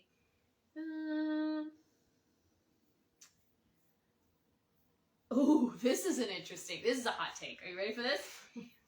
Okay, so it says, we clearly understand that this is a song about an ex-lover trying to compensate for the maltreatment they put you through, but Taylor isn't having any of it. Of course, when one writes a letter, they typically begin with the word dear. And what is a song that starts with the title Dear? Anyone? A diss track, a track 5. I don't know. Dear John. Well, yeah. Which doubles as both an idiom and a way to send a direct message to her ex with that same first name, John Mayer. But Taylor so directly to him specifically. Taylor only has time to exchange love letters with her longtime boyfriend. All scorned former lovers need not apply. So it doesn't necessarily say that it's about John Mayer, but it's kind of just that message of like, says, yes, I got your letter. Yes, I'm doing better. It cut deep to know you're right to the bone. I know that it's over. I don't need your closure. And so it's this, like, I don't know. Teen Vogue is just kind of, they're pulling a string that's like, well, if somebody writes a letter, it has to start with Dear Taylor, and it might be referencing to John Mayer, Dear John, but it's not saying that is actually, but it's just kind of like, it could be any of the ex-lovers, like, yeah. But she is like, I don't need your closure because I'm doing better. We don't want to sing it. You might wreck it. Yeah, true. Can't sing too much. We only can do snippets because Instagram doesn't like the copyrights. So, yeah, I said what I said. Anything else about that one? Nope. I think that's it. So next we have Betty. Woo! I love Betty. Not that we're sharing our favorites. We're not that we're disclosing what our favorites are, but I would say Betty is probably my favorite on the Folklore album. Love it. So this is the third part to the trilogy that we spoke about earlier. So again, there's this love triangle. There's James' perspective, and then there's the two girls, Betty and August. And we heard Betty's side of things. We heard James's side, or we heard August's side of things, and now we're hearing James's side of things. Now it gets a little tricky and confusing because I was trying to explain this to my fiance a while back ago. This song is called Betty, but this is not Betty's perspective. He's singing it to Betty, so it gets a little confusing. Cardigan he's talking to Betty. He's talking to Betty. So the song is called Betty, but it's not Betty's side of the story. So not to get that twisted. So anyway, Betty is the one who got her heart broken. Well, August also got her heart broken, but Betty got her heart broken. Her and James were like thick as thieves, long-term lovers, like high school sweethearts. And James makes a terrible mistake. He runs off with August, has this little short-term summer fling, and then he realizes the mistake he's made, and he comes running back to Betty. He has this huge, sincere apology, and this song is kind of like what he wants to say to her and what he's like him trying to reconcile with her. So he's saying like, the worst thing I ever did was what I did to you. If I showed up at your party, would you have me? Would you want me? And he's trying to kind of like maybe defend himself a little bit, but also admitting to his faults as well. So yeah, love this song. Yeah, super cute song. Very like lots of similar themes to "You Belong with Me." Lots of references to the "You Belong with Me" music video. If you really want to go back, those would be like when he says, like, you know, I don't like these kinds of, like, essentially they're at a dance. She's across the room dancing. He didn't go ask her to dance because, you know, he doesn't like these kind of things anyway. And then we get the like, Inez is also in this song, and she is just like a random side character who just kind of starts drama. She just stirs the pot, and she's like, or he says, you heard the rumor from Inez. You can't believe a word she says. Like, Inez is just the nosy Nelly with her nose in everybody's business. And so people often think that Inez is the third girl, but she's not. She's just the third person in the story. She's like just a nosy girl. And Inez likes to gossip. Yeah. And he's saying, like, you can't believe anything she says most of the time, but this time it was true. Like, you heard it from her, and usually you can't believe anything she says, but this time it was true. Like, what you heard, I did switch my homeroom. I did not dance with you. Like, all those things were true in this instance because of all these reasons. So, yeah, it is like you said, he is kind of low-key defending, like, trying to make excuses for himself, but he's also saying, like, so I'm showing up at your party, and I'm trying to make it right because he, like, shows up on his little skateboard, and... Yes. Love that song. Vintage tea. I was walking home on broken coasters. That's all I got for that one. Yeah. Okay, so let's see where we are. All right, so track 15 is Evermore. Again, we have a feature by Bon Iver. This one I like better than Exile. This one live on the piano, like, just really was something. Just really, truly. The fun thing about this song is it is the title track, right? So we get that track called Evermore, which she has done in others. You know, we have the Torture Postpartum, we have Lover, we have, but we don't have, like, Midnights. So, like, sometimes she puts a song on the album with the same title. Sometimes she doesn't.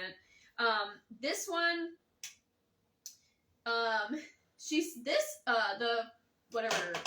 Vogue says they draw a reference to the line that mentions July, which is when Folklore came out. So the opening lyric says, Gray November, I've been down since July. And July was when Folklore came out. So that right there is like kind of an Easter egg that I never put together before. And then in this one, it says that in this song, Taylor is the one who's writing the letters, even though in Closure, we just heard her say, like, I don't need your letter, I got your letter, I don't need your closure. So she's the one writing the letters. There are themes of ships in here. She mentions Hey December, which is a link back to December is what they're saying. Given the time of the release of the song, it's actually December when you're listening to it. Let's see. They said, Teen Vogue literally said, everything she does could very well be an Easter egg. We just don't know it yet. So they kind of went, like I said, they kind of went through and like teased out some of those lyrical connections that some of these Easter eggs could be coming from, going back to the Franklin Post article and seeing what they said about Evermore. Oops. It's the album's final track if you don't have the deluxe version. Ooh. This says that Swift. Okay, so it says Evermore was written during the 2020 election and was inspired by the fear it brought and the hope that followed immediately after. It starts out slow with Swift singing wistfully in the cold. Still, da da da da da. That's it. It doesn't really say like what it's about. I'm gonna see if I can find Evermore. Oops. Okay. Evermore song. Let's see if there's anything else that I can find that's not that.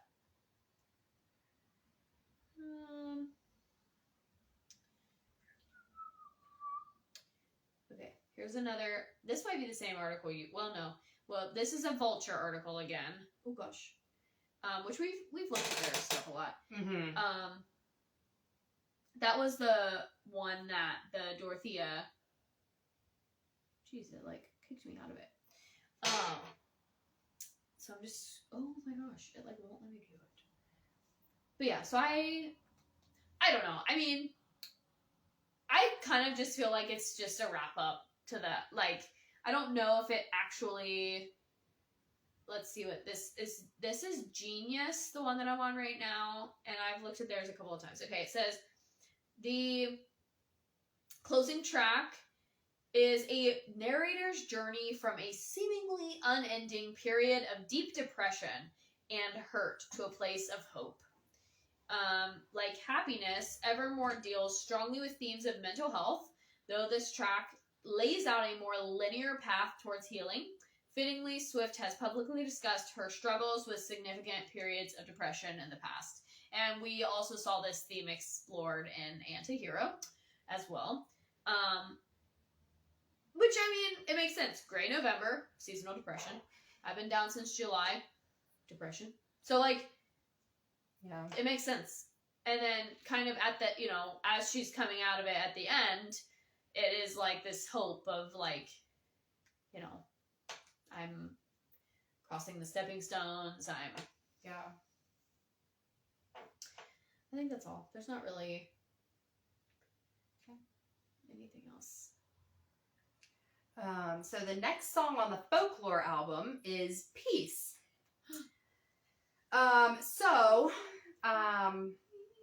Peace, let's see. So as you can kind of gather from the song already, I have here in the lyrics, the character pledges her commitment to a lover while acknowledging the downsides she might bring to their relationship, which I think is like solid.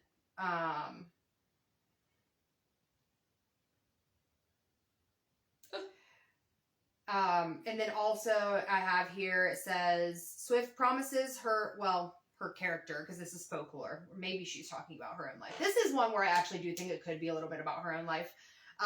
It says she promises her partner unbound love and comfort, but uncertain about tranquility, guided by a gentle pulse, silky bass lines, and a piano staccato.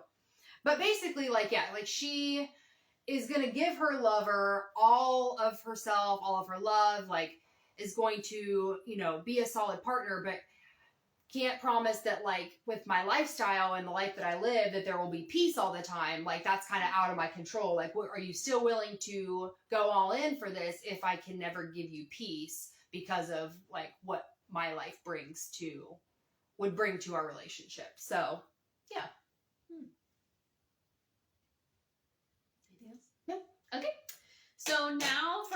Evermore, we have reached the bonus tracks. Because like we said, Evermore was the final culmination. So I'm a little bit disappointed. The first bonus track is Right Where You Left Me. I absolutely love this song. And first I'm gonna say what my theory was. My theory about this song has always been begin again from the alternate perspective, like, but after or the alternative. So in Begin Again, off of the Red album, I could see that. Final track of the Red album, Begin Again, the music video takes place in Paris. So we're imagining this, like, she says, but on a Wednesday in a cafe, I watched it begin again. Right Where You Left Me takes place in a restaurant. She literally says, help, I'm still at the restaurant. So it's like, we had this great thing going, and then it didn't work out, but I'm still stuck here thinking that it could have been something. So I have always felt that that Right Where You Left Me was the sister song / connected to Begin Again and was in an alternate universe, alternate reality, whatever the case may be, in a different perspective. This, on the other hand, has a much more boring story, that it's all fake and it's just the narrative is revealed slowly throughout the song. It's about a breakup, about what could have been, blah blah blah. And it just this is by Medium. The author is Poppy Dillon, and she is going through like lyric by lyric, line by line. This is, you know, this is the imagery here. This is this. This is that.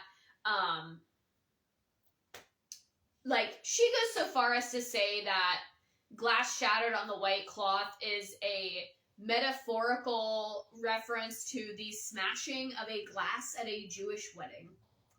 And, like, she talks a lot about, like, juxtaposition and imagery and metaphors, and, it says, like, she's going through every lyric and just pointing out details. So it says that the narrator was only 23 when she was broken up with, and the perspective changes from first to third as she's frequently referred. So it's just like this particular analysis is just kind of going through like the imagery of it. And like I said, that answer is boring to me because I really feel that this is the alternative to Begin Again. Because, like I said, Begin Again. But on a Wednesday in a cafe, I watched Begin Again. Help, I'm still at the restaurant. Like, I never left. You went off and got married and had kids, and now you're coming back to me trying to apologize, trying to whatever, but I'm still stuck at the restaurant. And it's so quiet, you can hear a pin drop, and I've done up my hair. And essentially, like, if you really get into the lyrics, it's like, I also, which, again, I did not read that whole Medium article, because it was very long. The girl literally went through, like, every single line, which good for her. That's what she gets paid to do. Girl, bless you. But she talks about, like, she has her pearls on, she's got her hair done, like, she showed up to that restaurant, like, ready to see this person, and then he sits down and says, oh, I'm married, I have kids, blah, blah, blah, blah. She drops her glass, like, it's this traumatic, like, she's just stuck in that moment. Yeah. So whether it happened shortly after the Wednesday in a cafe, maybe it happened the same day, maybe when she sang about on a Wednesday in a cafe, I watched it begin again, they walked in, and maybe he already was married. Maybe they had built up this relationship and they were talking, and then they sit down and he's like, no, just kidding, I can't do this anymore because I'm married or because I have kids or whatever the case might be. And so then it's like she now has this traumatic memory of this cafe. That's my interpretation of this song. I love this song. I think it's well written. It's catchy. It gets stuck in your head once you start singing it. I'm singing it in my head right now. So I can't find somebody that agrees with me. And, yeah, so. All right. That's it for that one?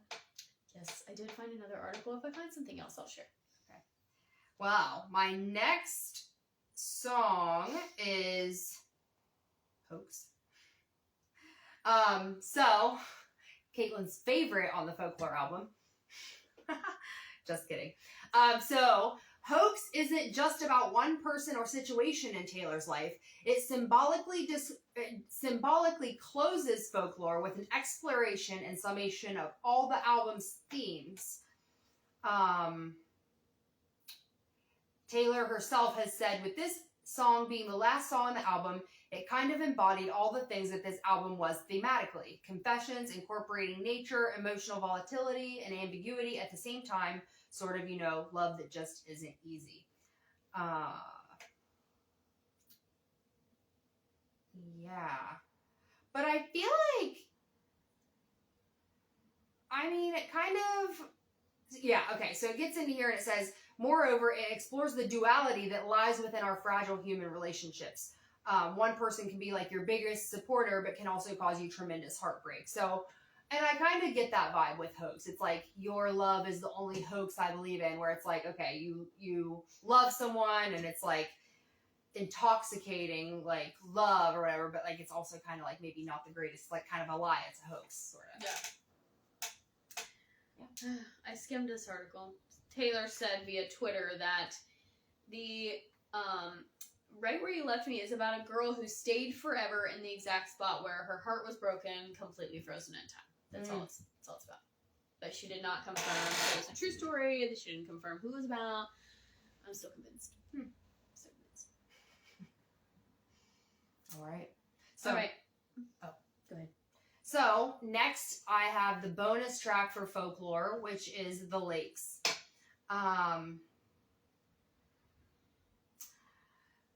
So this Vulture article says, that's a Jack song. It's a beautiful kind of garden, or like you're lost in a beautiful garden. There's a kind of Greek poetry to it. Tragic poetry, I guess, which it does talk about poets. Take Me to the Lakes Where All the Poets Went to Die. I don't really have much on this song. I might have to look up another article, see if there's a better explanation, or a more in-depth explanation. Yeah, the Lakes inspiration.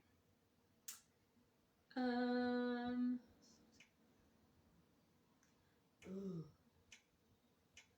Okay, while she's doing that, I'm going to go ahead and move on to the last one for Evermore. I almost said Evermore. Evermore, It's Time to Go. I love this one. Posted about this song. I have shared this lyric, like these lyrics, in one of my reasons why I'm a Swiftea videos, which is a whole nother series of my reels. You can go check that out. Shameless plug. This article is from Bustle, and according to this Bustle article, when Swift announced that the Folklore Deluxe was being released with the 2 bonus tracks, she actually gave a brief description. She gave the one about Right Where You Left Me, which we already talked about, but then she said it's time to go is about listening to your gut when it tells you to leave. How you always know before you know, she wrote. And she said Bustle says when the multi-Grammy winner didn't offer any details about specific incidents, she didn't kill speculation that the lyrics contained digs at Klaus, her former best friend, and fans still have intriguing lyrics to puzzle over, including when the words of a sister come back in whispers that prove she was not in fact who she seemed, not a twin from your dreams. She's a crook who is caught. It says Swift and Klaus became friends in 2012. They became inseparable. Let's see. They were often described as twins in the press, and they have not been photographed together since 2018. They've been swirling that Swift and Klaus had a major falling out, especially since the singer did not attend Klaus's wedding to Joshua Kushner. Klaus is also managed by Scooter Braun, who Swift had a public feud with, so maybe that had something to do with it. And it says, apparently Carly Klaus has come out and said, don't believe everything you read. And Klaus has been reported to say that Taylor's incredible. I feel lucky to call her a friend. She's one of the hardest working women. But yeah. So it also goes on to say, this is another long article. It also goes on to say that it was not inspired by her friendship with Klaus, but rather her connection with Scooter Braun and Scott Borchetta, which I have said from the beginning, because 15 years, 15 million tears, begging till my knees bled, but specifically, he's got my past frozen behind glass. But I've got me. He's got my past frozen behind glass. Several of her albums went multi-platinum, and when that happens, they get encased in glass, and the owners typically have them. You can see this in multiple like biopic movies, Bo Rap, the Whitney Houston movie. Like when albums become platinum, they get encased in glass. So he's got my past frozen behind glass. But on a personal note, so wrapping all that up to say, I do think that this song does have personal connections for Taylor, but I have, like, this song, like, if you are feeling not well in a situation, like, if a situation is giving you kind of a bad vibe, like, this song will confirm that bad vibe for you and will help you make the decision that you need to make. Like, if you sing this song, if you're feeling down and out about something, for me, it was a job that I was, like, thinking about leaving, but I just couldn't convince myself to do it. And then I listened to this song, and I was like, sometimes to run is the best thing. Sometimes to run is the brave thing. Like, I was, like, listening to it, and I could, like, feel myself being convinced to walk away from the job that I was in that I wasn't happy with. And so I did it for my actual job, and then like I had a coaching gig like at that same time, and I listened to it again and was like, this goes here too. Like I can use this same, like it truly, like I said, if you are feeling down and out about a situation, listen to this song, because I guarantee you after you listen to it, you will make your mind up one way or the other. You'll either be like, okay, or you'll be like, wow, okay, I need to leave. Because this, like it really just, so on a personal level, I just really, really like this song because it has spoken to me. And it's, you know, I keep making all these little videos about reasons why I'm a Swiftie. And I'm like, I said in that video, I was like, in 2020, she released the song, It's Time to Go. Or actually it was in like January 2021. And I was like, you know what I was doing? I was unhappy in a job. I was thinking about leaving. And I listening to that song convinced me to go on some interviews. Now, did I end up switching jobs at that time? No. I ended up going to the interviews and then deciding not to, but it was that song that I was like, why don't I just go for it? Like, sometimes to run is the brave thing. Yes. Because you have to be willing to speak up for yourself, and that's the message of the song. So encouraging. Yeah. It's kind of like you're on your own, kid. Sister song? No, just kidding. Okay. The last one. So the lakes, kind of following up on that. I love the lakes. It says here, the poetic lyrics see Swift introspecting on her semi-retirement in Windermere, the largest lake in England, located in its Lake District. Swift fantasizes about a red rose growing out of tundra with no one around to tweet it, indicating her idea of a utopia free of social media, feuds, and urban settings, getting away from society, her critics and detractors, and finding solace with her lover in the wilderness, like the lake poets. Love that. And this song I can 100% see her right. This song to me and the manuscript are very connected. Like, this song and the manuscript, because it's like, take me to the lakes where all the poets went to die. I don't belong.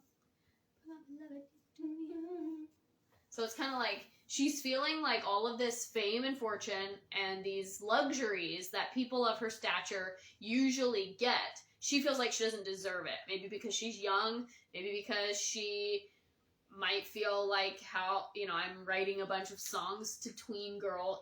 Like she feels like she hasn't done enough to like get to the status that she's in. But at the same time, she is also saying like, take me to the lakes where all the poets go to die.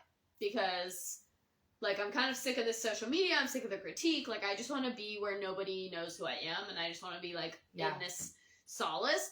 When I first heard this song, I was like, oh my god, she's done writing music. Like, she's done. She just wants to retire. I remember you saying that. Clearly no, because we've gotten 3 albums since then. But it was like oh my gosh, like, is this it? Is this done? And that's exactly how I felt about the manuscript too. I'm like, well, yeah, is she that's done? true. Is she done? Yeah. The But no, manuscript I don't does think kind of, so. yeah, I don't think so either. I feel like, though, a song like The Lakes is just kind of like her trying to express like her need for almost like a little vacation from it all. Like, Yeah. not that she's like, I feel like she loves the fame too much to give it up. Are you saying she likes being the status that she is? Is that what you're saying? Yeah, I mean that in the best way. She loves her fans. Is that what you're saying? Well, we made it. This was a little bit longer than we intended. Now, I will say we did not get on until like 8:30. So we're just at 2 hours. We did go through 2 whole albums of content. So that's great. The next time we do one of these episodes, the Swiftea, we're actually going to talk about the Lover album, which is great. I feel like we felt like we were never going to get to this point.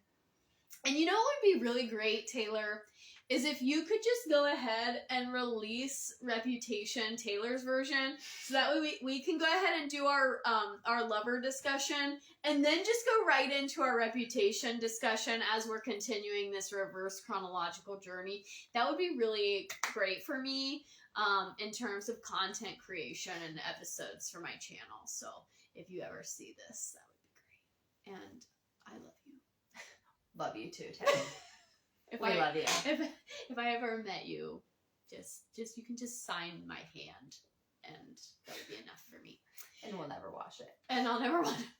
No, actually, a selfie would be great that I could keep and cherish forever. That would be my one request. Just don't even say anything to you. I would just be like, don't even have to speak. Just get a picture. And honestly, even if it's just you take my phone and take a picture of yourself, that would be fine. I don't even have to be in it. But anyway, it is Friday Eve. It is the night before, the day before Thanksgiving break for myself. Some people have to work next Monday and Tuesday, so that's unfortunate for you. But for those of us who get all next week off, we're almost there. We have one more day. So gird your loins and get through tomorrow because you have the weekend. And even if you do work next Monday and Tuesday and you work in the schools like we do, let's be real, how much is really getting done next Monday and Tuesday? Let's be honest. It sounds like a movie day to me. You all know. Everybody knows. Let's just throw it all out there. Yeah, everybody knows that's what's happening next Monday and Tuesday. But yeah, thank you all so much for watching. If you are watching on YouTube, don't forget to follow along and tell us your favorite folklore and evermore song in the comments. Give us a thumbs up if you like this video. We will be doing another Swiftea episode very soon. We're going to be talking about the Lover album in the next Swiftea, and that one will be similar to this one in the fact that there's no from the vault tracks. Like everything was just released on the album. There isn't anything hiding in the closet, so to speak. So we'll just be talking about that. But during this video, we came up with like 3 new ideas for other episodes that we can do, like our Tay Talk series that aren't necessarily part of the Swiftea series. So definitely we'll have to keep you guys updated for when we're doing those. You can do all of the things. You can follow, you can share, you can like, you can save, you can send this to somebody, you can comment, you can wave, and you can check out all of my Taylor Swift things and my Swiftie stuff highlight. I did, over the weekend, do a collection haul and tag all of the boutiques and things that I've gotten my, like, signs and posters and postcards and things from, if you're interested in any of that. And I also talked about these paintings and things too. So that's all of my Swiftie stuff highlights, so make sure you check that out. And as always, thank you guys so much for watching, and have a great Friday Eve. And if we don't talk before then, have a happy Thanksgiving. Make sure to hug all your loved ones and remind yourself what you're grateful for, because it's getting to that time of year where it's hard. And if things are hard for you right now, you can always send me a message, because you know I got you. So have a great night, everybody. Thank you as always to my lovely guest star, and we will see you guys in the next video. Bye-bye. Bye.